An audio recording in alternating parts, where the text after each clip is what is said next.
The autumn is still warm where I live, but its evidence is felt as nights get cooler and the leaves and bugs die off.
This is a spell for belonging, and wonderful to use this fall to bring the family, both dead and alive, together. You can put some of this on your ancestor altar as an offering if you'd like, and you can choose to make this hot or cold.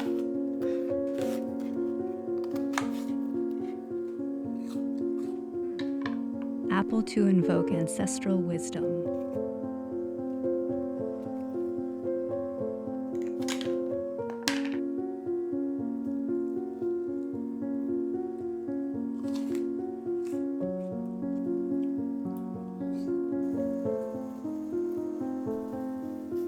Nettles for strength and keeping malevolent spirits at bay.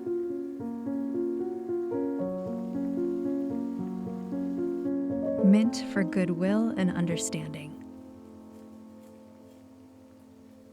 Cloves for sweet old memories. And you can add a bit of sweetener to your liking to invoke good feelings. Stirring clockwise, infuse your intent, and finish with a thank you or a so it is.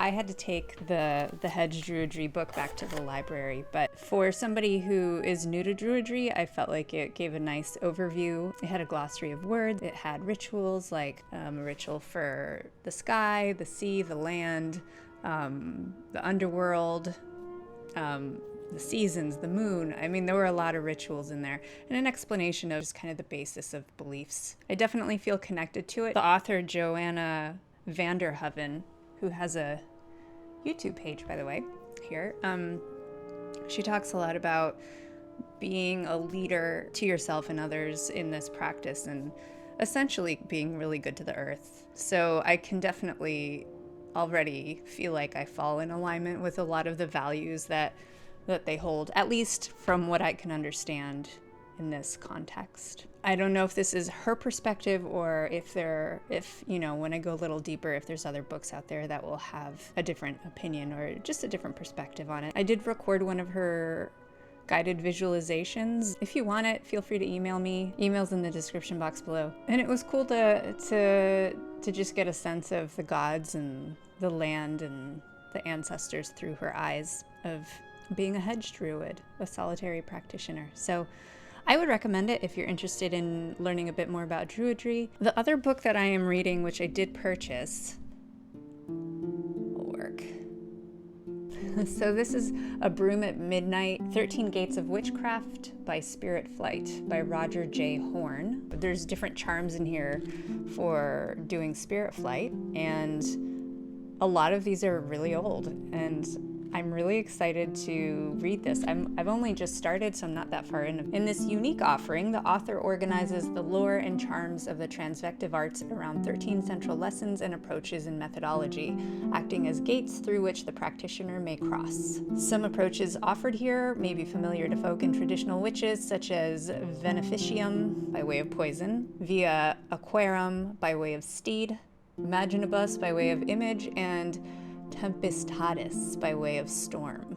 I just want to say thank you to my patrons on Patreon, especially Ricky in the Limine tier. Have a lovely, lovely day, guys. Bye.